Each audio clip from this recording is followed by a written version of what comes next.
Assalamualaikum warahmatullahi wabarakatuh. Alhamdulillah. Wassalatu wassalamu ala rasulillah wa ala alihi wa sahbihi wa mawala amma ba'd. Para pemirsa yang berbahagia, ketika membaca Al-Quran, kita perlu memperhatikan adab atau tata krama agar mendapatkan kesempurnaan pahala dalam membaca Al-Quran. Berikut ini adalah beberapa tata krama ketika membaca Al-Quran. Pertama, dalam keadaan suci. Ketika akan membaca Al-Quran, kita dianjurkan dalam keadaan suci. Di dalam surah Al-Waqiah ayat 77 sampai 79 disebutkan, Innahu laqur'anun karim fi kitabim maknun la yamassuhu illal mutahharun. Artinya, sungguh Al-Quran ini adalah bacaan yang sangat mulia pada kitab yang terpelihara, Lauh Mahfuz, tidak menyentuhnya kecuali orang-orang yang disucikan.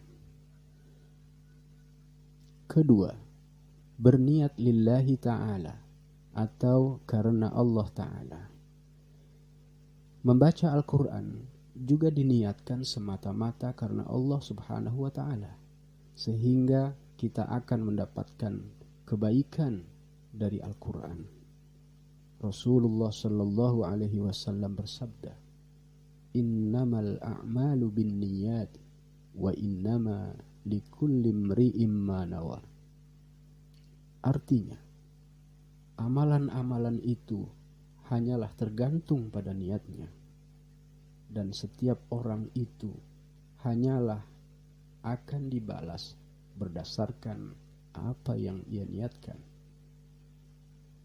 Ketiga, dimulai dengan isti'adzah. Mohonlah perlindungan kepada Allah subhanahu wa ta'ala sebelum memulai membaca Al-Quran. Hal ini terdapat dalam surah An-Nahl ayat 98 yang berbunyi, فَإِذَا قَرَأْتَ الْقُرْآنَ فَاسْتَعِذْ بِاللَّهِ مِنَ الشَّيْطَانِ الرَّجِيمِ. Artinya, apabila kamu membaca Al-Quran, hendaklah kamu meminta perlindungan kepada Allah dari syaitan yang terkutuk. Keempat, membaca dengan pelan, tartil, dan tidak tergesa-gesa.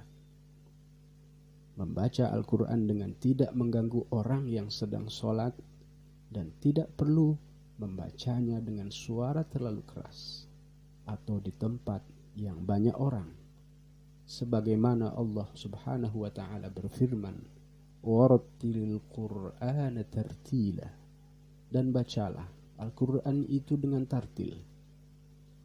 Surah Al-Muzammil ayat 4. Kelima, membaca Al-Quran dengan khusyuk.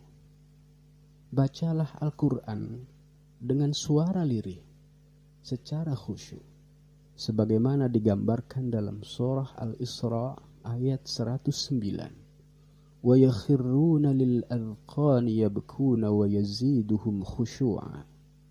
Artinya, dan mereka menyungkur atas muka mereka sambil menangis, dan mereka bertambah khusyuk. Keenam, membaguskan suara saat membaca Al-Quran.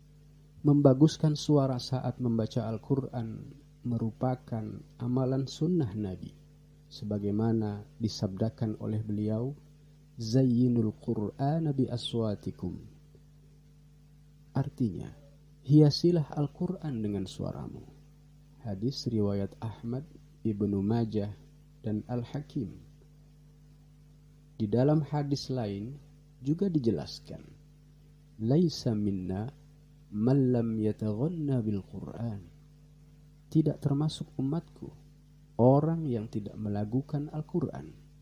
Hadis riwayat Bukhari dan Muslim. Maksud hadis tersebut adalah membaca Al-Quran dengan susunan bacaan yang jelas dan terang makhraj hurufnya, panjang pendeknya bacaan, serta tidak sampai keluar dari ketentuan kaidah tajwid. Seseorang tidak perlu melenggok-lenggokkan suara di luar kemampuannya. Pendapat ini diungkapkan oleh Imam Nawawi dalam kitab At-Tibyan fi Hamalatil Quran.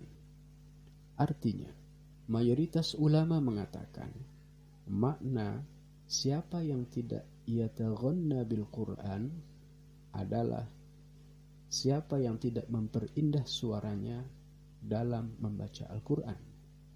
Para ulama juga mengatakan dianjurkan memperindah bacaan Al-Quran dan membacanya dengan urut selama tidak sampai keluar dari batasan cara baca yang benar. Jika berlebihan sampai menambahi huruf atau menyembunyikan sebagian huruf, hukumnya haram. Ketujuh, diakhiri dengan membaca doa. Membaca doa penutup setelah membaca Al-Quran menurut Syekh Muhammad Maki dalam kitab Nihayatul Qawlil Mufid fi Ilmi Tajwid, yakni Sadaqallahul Azim wa balagha Rasuluhul Karim wa nahnu ala dhalika minasyahidin. Artinya, Maha benar Allah yang Maha Agung dan Rasulnya yang mulia telah menyampaikan, dan kami atas hal itu termasuk orang-orang yang bersaksi. Nah, sekarang sudah tahu kan adab membaca Al-Quran? Mari kita terapkan mulai sekarang. Wallahul muwaffiq ila aqwamit thoriq. Assalamualaikum warahmatullahi wabarakatuh.